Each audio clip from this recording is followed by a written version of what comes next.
ካስደናቂ የክንፍ ተጫዋችነት ወደ ብዙም የማይሮጥ አንጋፋ ተጫዋች የተቀየረው ሊዮኔል ሜሲና የሜሲ የተጫዋችነት እድገት ዛሬ እንቃኛለን።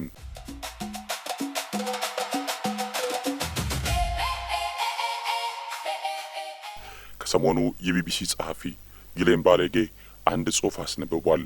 ስለ እግር ኳስ ኮከቡ ሊዮኔል ሜሲ እንመለከተዋለን።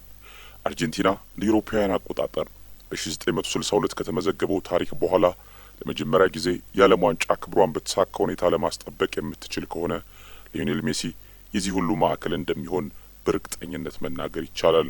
ይህ የ38 ዓመቱ ተጫዋች ለስድስተኛው የዓለም ዋንጫ ራሱን አዘጋጅቶ አሜሪካ ገብቷል። ይህም ከፖርቹጋሉ ክሪስቲያኖ ሮናልዶና ከሜክሲኮ ጌርሞ ኦቾዋ ጋር በጋራ የሪከርድ ባለቤት አድርጎታል። ነገር ግን ሜሲ ለአውሮፓውያን አቆጣጠር በ2003 ለባርሴሎና የመጀመሪያ ጨዋታውን ካደረገው ሜሲ ፍጹም የተለየ ሆኖ ብቅ ብሏል። አብዛኞቹ ተጫዋቾች እድሜያቸው ሲገፋም ብቃታቸው ይቀንሳል። ምርጦቹ ግን ራሳቸውን የሚያለምዱበት መንገድ ያገኛሉ።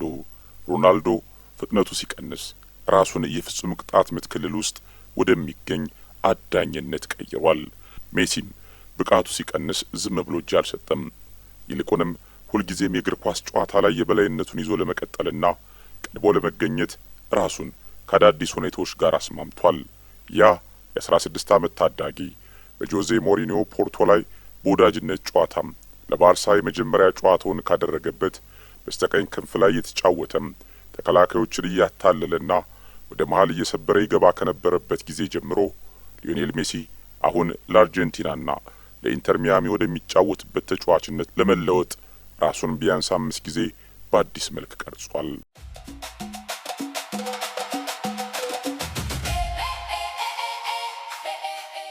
ለመሆኑ የሊዮኔል ሜሲ የመጀመሪያ ያጫወት መንገድ የቀየረው አሰልጣኝ ጋርዲዮላ ለምን ሜሲን ከክንፍ መስመር አራቀው?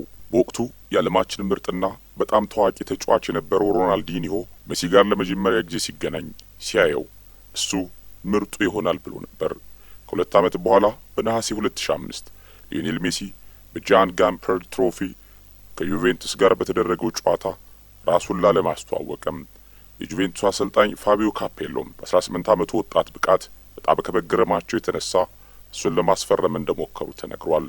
ሊዮኔል ሜሲ 21 ዓመት ሲሞላው የሮናልዲኒዮ ኮከብነት እየደበዘዘ እንዲሁም የቡድኑ መሪነት በትረ ስልጣን እየተላለፈ ባለበት ወቅት የባርሳው አሰልጣኝ ፍራንክ ራይካርድ ቡድኑ ከሜሲ ምን እንደሚፈልግ ግልጽ አድርጎ ነበር። ሊዮኔል ሜሲን ራይካርድ ሲገልጸውም ልክ በነገሮች መሃል የሚገኝ ሲል ገልጾታል። ኳስ በብዛት ከነካ ለቡድኑ የተሻለ ነገር እያደረገ ነው። ለአውሮፓውያን አቆጣጠር በ2008 ጋርዲዮላ በኃላፊነት በጀመረባቸው የመጀመሪያዎቹ ወራት የሜዳው የቀኝ ክፍል የዚህ አርጀንቲናዊ መተላለፊያ ኮሪደርና ወደ ግብ የሚወስደው የግል መንገዱ ነበር። ጋርዲዮላ ሊዮኔል ሜሲን ከክንፍ ለማራቅ ለመጀመሪያ ጊዜ የወሰነው ግን ከተከላካይ መስመር ጋር በተያያዘም በነበሩ ምክንያቶች ነበር። ሊዮኔል ሜሲ ወደ ኋላ ተመልሶ አይከላከልም ነበር። በዚህም ምክንያት የክንፍ ተከላካዩ ይቸገር ነበር። ነገር ግን ይህ ካታላናዊ አሰልጣኝ ሜሲ ሁልጊዜም የጨዋታው ኦፕሬሽን ማዕከል አድርጎት ነበር። እናም ቡድኑ ለታላላቅ መድረኮችና ለታላላቅ ታሪካዊ ወቅቶች ሲባል በሱ አዲስ ቦታ ዙሪያ ይገነባል። ጋርዲዮላ አንድ ውሳኔ ወሰነም። ሊዮኔል ሜሲን ከቀኝ ክንፍ ላይ አንስቶ በአጥቂው መስመር ጫፍ ላይ ያስቀመጠው። ነገር ግን የተለመደው የ9 ቁጥር የአጥቂ ሚና አልነበረውም። ሳሙኤል ኢቶ ወደ ቀኝ፣ ቴሪ ኦኖሪ ወደ ግራ ሲሄዱ ሊዮኔል ሜሲ ደግሞ የተባለው ወደ ኋላ ተመልሰ ኳስ ተቀበል ከዚያም ወስን ነበር። ጨዋታው ሲጠናቀቅ ታዲያ ውጤቱ 6-2 ሆነም። ሁለተኛው ቁጥር 9 ዳግም ተወለደም። ይህ አዲስ ነገር አልነበረም። እንደ አውሮፓውያን አቆጣጠር በ1953 የጉስታቭ ሴቤስ ሃንጋሪ እንግሊዝን በገዛ ሜዳዋ 6-3 ስታሸንፍ ናንዶር ሂድጉቲን በተደጋጋሚ ወደ አማካይ ክፍል እንዲያፈገፍግ በማድረግ የተቃራኒ መሃል ተከላካዮችን ቦታቸውን እንዲለቁ በማድረግ ለፌሬንች ፖሽካሽና ለሳንዶር ኮችስ ሰፊ ቦታ ፈጥሮላቸው ነበር። ዮሃን ክራይፍም መጀመሪያ በሬኒሱ ሜሽልስ ስር ለኔዘርላንድስ በቶታል ፉትቦል ፍልስፍና ውስጥ በነጻነት የሚንቀሳቀስ አጥቂ ሆኖ ተጫውቷል። መጀመሪያ ላይ ሜሲ መፍትሄ የሌለው እንቆቅልሽ ሆነም። ከተከላካይና ከአማካይ መስመር መካከል ወርዶ ኳስ ሲቀበል የማድሪድ መሃል ተከላካዮች መወሰን ነበረባቸው። እሱን ተከትለው በመሄድ ክፍተት መተው ወይም ባሉበት በመቆየት ለሱ ሰፊ ነጻ ቦታ መስጠት። ከሁለቱ አማራጮች አንዳቸውም አልሰሩም። ሜሲ ያለምንም ተከላካይ ክፍተቱን ሰብሮ ይገባ ነበር። ከበስተጀርባው ዣቪ፣ ኤንድሬስ ኢኒየስታ እንዲሁም ያያ ቱሬ ሲኖሩ ኦነሪና ኤቶ ደግሞ የተከላካይ መስመሩን ወደ ጎን ሲያሰፉት ተቃራኒ ቡድን የሚወስነው እያንዳንዱ ውሳኔ ስህተት ነበር። ጋርዲዮላ ከሳምንታት በኋላ በማንቸስተር ዩናይትድ ላይ በተደረገው የሻምፒዮንስ ሊግ ፍጻሜ ላይ ይህንን ሙከራ ደገመው። ሊዮኔል ሜሲ ጨዋታው ሊጠናቀቅ 20 ደቂቃ ሲቀረው በጭንቅላቱ ገጭቶ ጎል አስቆጠረ። በ2011 እና 2013 መካከል ሜሲ በ69 ላሊጋ ጨዋታዎች 96 ጎሎችን አስቆጥሯል። እንደ አውሮፓውያን አቆጣጠር በ2009 የተሰጠው የባላንዶር ሽልማት የሱ ቋሚ ንብረትም ይመስል ነበር።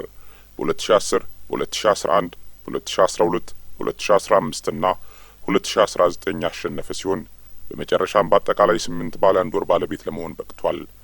የመጀመሪያውን ሲያገኝ እድሜው 22 የነበረ ሲሆን የቅርብ ጊዜውን ደግሞ በ36 ዓመቱ ወስዷል። ሜሲ እንደ አውሮፓውያን አቆጣጠር በ2024 ለጋዜጠኛ ሁዋን ፓብሎ ቫርሲክ ሲናገር በፊት ለታክቲክ ብዙም ትኩረት አልሰጥም ነበር ብሏል።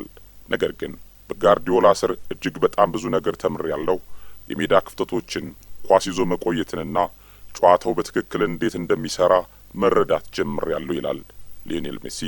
ሊዮኔል ሜሲ ከቦታ ከመቃየር ባለፈም የአንድ ቡድን ሙሉ ሸክም ኃላፊነትን እስከመያዝ ደረሰም። እንደ አውሮፓውያን አቆጣጠር 2015 ዣቪ ባርሴሎናን ሲለቅ ከ3 ዓመታት በኋላ ደግሞ ኢኒየስታ ሲከተለው አንድ ነገር ተቀየረ። ሜሲ ሁልጊዜም ወሳኙ ተጫዋች ነበር። አሁን ግን የቡድኑ ሙሉ ሞተር እንዲሆን ተጠየቀም። ለሱ እንደ ዋስትና መረብ የነበረው ያ የአማካይ ክፍል ኳስን በእጃቸው እያሽከረከሩ እሱ የሚደሰትበትን የሜዳ ክፍተት ይፈጥሩለት የነበሩት ሰዎች ጠፉ። ለአንድ ወቅት ሜሲ በአንድ ጊዜ ዣቪን፣ ኢኒየስታንና ጎል አግቢውን እንዲሆን ይጠበቅበት ነበር። ይህ ከማንኛውም ሰው ሊጠየቅ የሚችል እጅግ በጣም ከባድ ነገር ነበር። እሱ ግን እንደገና ራሱን በመለወጥ ተወጣው። ጎል አግቢው፣ የ10 ቁጥር ተጫዋች ወይም ፎልስ ናይኑ ወደ ሁሉ አቀፍ ተጫዋችነት ተቀየረ።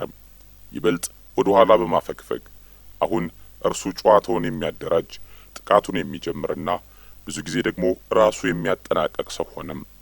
በሱ የስታትስቲክስ መረጃዎች ላይ ለጎል የሚሆኑ ኳሶችን ማመቻቸት ከሚያስቆጥራቸው ጎሎች ጋር መፎካከር ጀመሩ። በ2019-20 የውድድር ዘመን በ33 የላሊጋ ጨዋታዎች 22 አሲስቶችንና 25 ጎሎችን አስመዝግቧል። በመጨረሻው የባርሴሎና ቆይታው በ2021 በ35 የላሊጋ ጨዋታዎች 30 ጎሎችንና 11 አሲስቶችን በማስመዝገብ ወደ ቀድሞ ድንቅ ጎል አግቢነቱ ተመልሶ ነበር። ነገር ግን በፓሪስ ሴን ዠርሜን ያሳለፈው የመጀመሪያ የውድድር ዘመን ይህንን ለውጥ ሙሉ በሙሉ አረጋግጠው። በሁሉም ውድድሮች በ34 ጨዋታዎች 11 ጎሎችና 15 አሲስቶችን በክለብ ደረጃ በታሪኩ ለመጀመሪያ ጊዜ ከጎሎች ይልቅ አሲስቶች የበረቱበት ጊዜ ሆነም። አንድ አርጀንቲናዊ ተንታኝ እንዳስቀመጠው ወደ ኢኒየስታነት የተቀየረ ጎል አግቢ ብሎታል። የአምበልነቱ ሸክም ቀጠለ። ሜሲ እንደ አርጀንቲና አምበልነቱ ያሳለፈው እጅግ አስደናቂ ምዕራፍ ከ4 ዓመታት በፊት የዓለም ዋንጫ ያነሳበት ወቅት ብቻ ነበር። ከታክቲክ እድገቱ ጎን ለጎን ለመፍታት ረዥም ጊዜ የፈጀ ሌላ ታሪክም አብሮ ይጓዝ ነበር። እሱም ሜሲ ለአርጀንቲና ማን ነው የሚለው ጥያቄ መልስ የሌለው ሆኖ ዘልቆ ነበር። እንደ አውሮፓውያን አቆጣጠር በነሐሴ 2011 የቡድኑ አምበል ሆነም። ከዚያ ግን ሽንፈቶች ተከተሉ። እንደ አውሮፓውያን አቆጣጠር የ2014 የዓለም ዋንጫ ፍጻሜ በማራካና ስቴዲየም በተጨማሪ ሰዓት በጀርመን ተሸነፉም። የ2015 የኮፓ አሜሪካ ፍጻሜ በፔናልቲ በቺሊ ተሸነፉም። የ2016 የኮፓ አሜሪካ ፍጻሜን በተመሳሳይ በፔናልቲ በድጋሚ በቺሊ ተሸነፉም። በ3 ዓመታት ውስጥ 3 የፍጻሜ ጨዋታዎች ሁሉንም በሽንፈት ተጠናቀቁም። እያንዳንዱ ሽንፈት ደግሞ ህዝቡ የጠበቀው ግምት በሱ ላይ ይበልጥ ትችት እንዲቀርብበት ያደረገ ነበር። የመጨረሻው ሽንፈት ከገጠመው በኋላ ብሔራዊ ቡድኑን ለመልቀቅ ወሰነም። ይህንንም ከዚህ ቀደም 2 ጊዜ አስቦት የነበረ ነገር ነው። ነገር ግን ተመለሰም። ሲመለስ ግን የተለየ ሰው ሆኖ ነበር። በ2011 ኮፓ አሜሪካ አዘጋጇ ብራዚል በግማሽ ፍጻሜው አወዛጋቢ በሆነ ሁኔታ ስታሰናብታቸው ሜሲ ወደ ጋዜጣዊ መግለጫ ክፍል በመግባት የደቡብ አሜሪካ እግር ኳስ ኮንፌዴሬሽን ኮንሜቦልን በጠንካራ ሁኔታ ተችም። ይህ የአርጀንቲና ሸክም ሲከብደው ወደ ዝምታ ያፈገፈገ የነበረው ያ ቀድሞ ተጫዋች አልነበረም። ይህ ባላሸነፈባቸው ነገሮች መመዘኑን ለማቆም የወሰነ መሪ ነበር። የ2021 ኮፓ አሜሪካ የነጻነት መንገድ ሆነ። አርጀንቲና በማራካና ስቴዲየም ብራዚልን በማሸነፍ የ20 ዓመታት የታላቅ ዋንጫ ጥማቷን አረካች።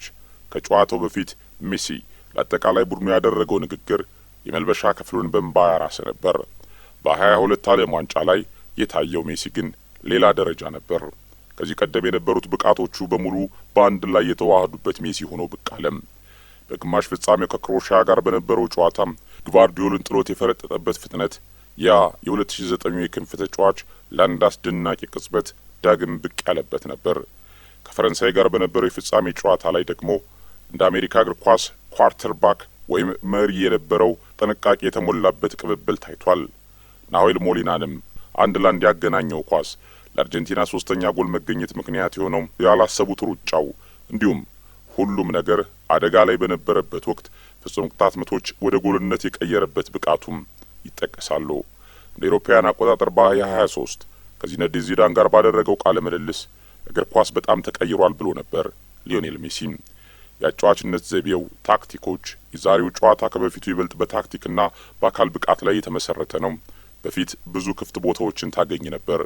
ይህን የተናገረው በዘመናዊ እግር ኳስ 3 የተለያዩ የታክቲክ ዘመናትን አሳልፎ የፖርቶና የቼልሲ አካል ብቃት ላይ ያተኮሩ አማካዮች ዘመንን፣ የቦታ አያያዝና የኳስ ቅብብል የላቀበትን ወርቃማ ዘመንን እንዲሁም ከጋርዲዮላ በኋላ የመጣውን በፍጥነት በሚደረጉ ሽግግሮች ላይ የተመሰረተውን የታክቲክ ፉክክር ዘመንን በሁሉም ላይ የበላይ ሆኖ ያሳለፈው ተጫዋች ነው ሊዮኔል ሜሲ።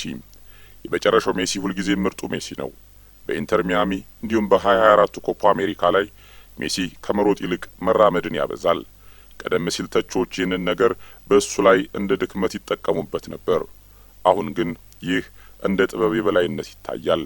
እሱ ጨዋታውን እያነበበ ጉልበቱን ደግሞ ትርጉም ለሚሰጡ ወሳኝ ቅጽበቶች እየቆጠበ ይገኛል። የልጅነት አርአያው የነበረው ፓብሎ አይማር በአንድ ወቅት የመጨረሻው ሜሲ ሁልጊዜም ምርጡ ሜሲ ነው ብሎ ነበር። አሁንም ቢሆን እውነቱን ሳይሆን አይቀርም። ሜሲ በሁለት አስርተ ዓመታት ውስጥ ያሳካው ነገር የዋንጫዎችና የስታቲስቲክሱ ክምችት ብቻ አይደለም። ይልቁንም አንድ እግር ኳስ ተጫዋች በሙያ ዘመኑ በእያንዳንዱ የእድሜ ደረጃ ላይ ምን መሆን እንደሚችል በምናብ ዳግም የቀረጸበት መንገድ ነው።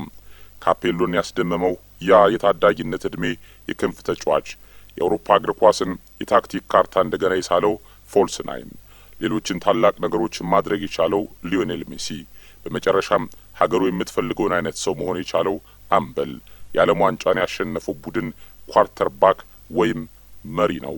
አሁን ደግሞ ብዙ የማይሮጥ ግን አሁንም ሁሉንም ነገር ከማንም ቀድሞ የሚያይ አንጋፋ ተጫዋች ሆኗል። የዓለም ዋንጫው ስለ ሜሲ ብዙ የተጋነኑ ምርጥ ሞገሶች ማውጣቱ አይቀሬ ነው። አብዛኞቹ ግን ዋናውን ነጥብ የሚያስቱ ናቸው። ዋናው ነጥብ እሱ ምን ያክል ጎበዝ ነው የሚለው ሳይሆን ምን ያክል ጊዜ ራሱን ሙሉ በሙሉ ወደ አዲስ ሰው መቀየር እንደቻለ ነው። ሊዮኔል ሜሲ በዓለም ዋንጫው